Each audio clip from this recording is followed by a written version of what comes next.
On va parler travail, on va parler pause, on va parler vacances, puis on va parler de cette relation-là entre ces trois affaires-là parce que j'incarne bien aujourd'hui, par exemple, cette dynamique-là, puisque je remplace une animatrice derrière la barre comme ça. Et quand on remplace quelqu'un, c'est pas juste qu'on prend sa place, il faut aussi, dans tout contexte professionnel, s'occuper des urgences. Hein? Qu'est-ce qu'on fait pour sauver notre collègue qui est en vacances d'une urgence? On va parler avec Annie Boilard, qui est présidente du réseau Annie RH. Bonjour, Annie.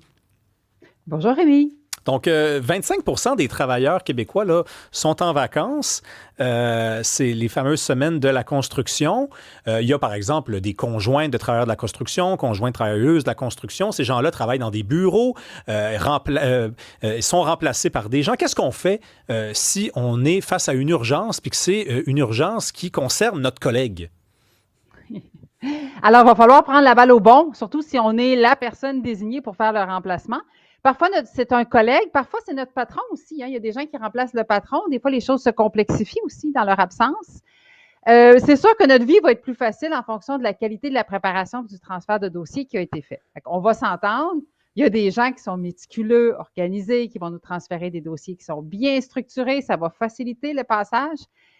Et il y a les autres, Oui. ceux qui voient quasiment comme une belle opportunité de pouvoir filer à l'autre un dossier épineux puis qui se disent, ah ben voilà, c'est fait, l'autre va s'en occuper. Ça devient la patate chaude du collègue. Et là, c'est un petit peu moins le fun, même que parfois, ça peut même créer des enjeux relationnels au travail parce que les gens s'en souviennent, hein, ils ont la mémoire longue. Tout à fait. Puis en plus, on rappelle quand même, quand on discute avec des collègues, que c'est un des défauts qui revient le plus souvent, ça.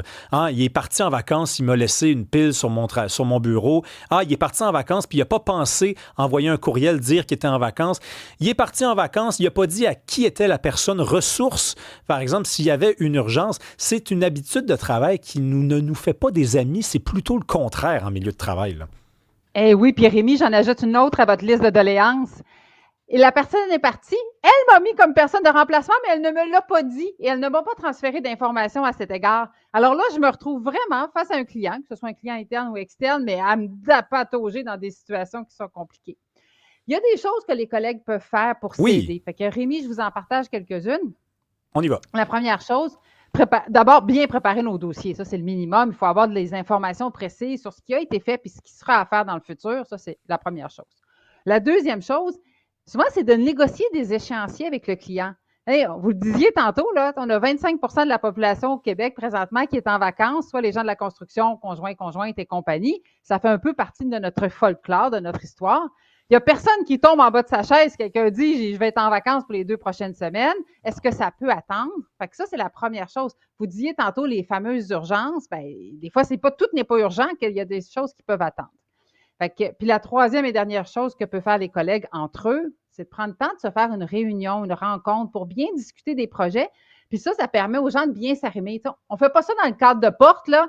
Hey, Paul, là, tu sais, si Pauline appelle, tu lui diras blabla, puis je pars en courant pour mes vacances, là. Là, la personne, attends, Pauline, elle va peut-être rappeler dans 10 jours, là. C'est plus clair. Fait qu'on prend le temps de se faire des rencontres avec des dossiers qui sont précis, organisés. Fait avant et après aussi les vacances, parce que tout ça, ça a l'autre côté de la médaille. Un Bien jour, entendu. Paul va partir en vacances, Pauline va le remplacer. Là, ça va être l'inverse. Fait que ce qui est bon pour Minou est bon pour Pitou. On prend le temps de le faire après aussi. Oui, puis j'imagine qu'avec l'essor du télétravail, ça a changé aussi cette espèce de rituel-là. Parce qu'avant, on était au bureau. Quand on partait en vacances, tout le monde le savait dans le bureau. On se saluait, on se disait bye-bye. Maintenant, les gens, beaucoup de gens, notamment dans la fonction publique, c'est 3 journées à la maison sur 5. La personne est partie en vacances, mais elle n'a pas croisé personne dans les couloirs. Elle est partie en vacances. Ah, il est en vacances. Pauline est en vacances. Donc, le télétravail, ça rend pas les solutions que tu nous donnes plus faciles à pratiquer. Merci beaucoup, Annie Boilard. Ça fait très plaisir. Bonne journée, Rémi.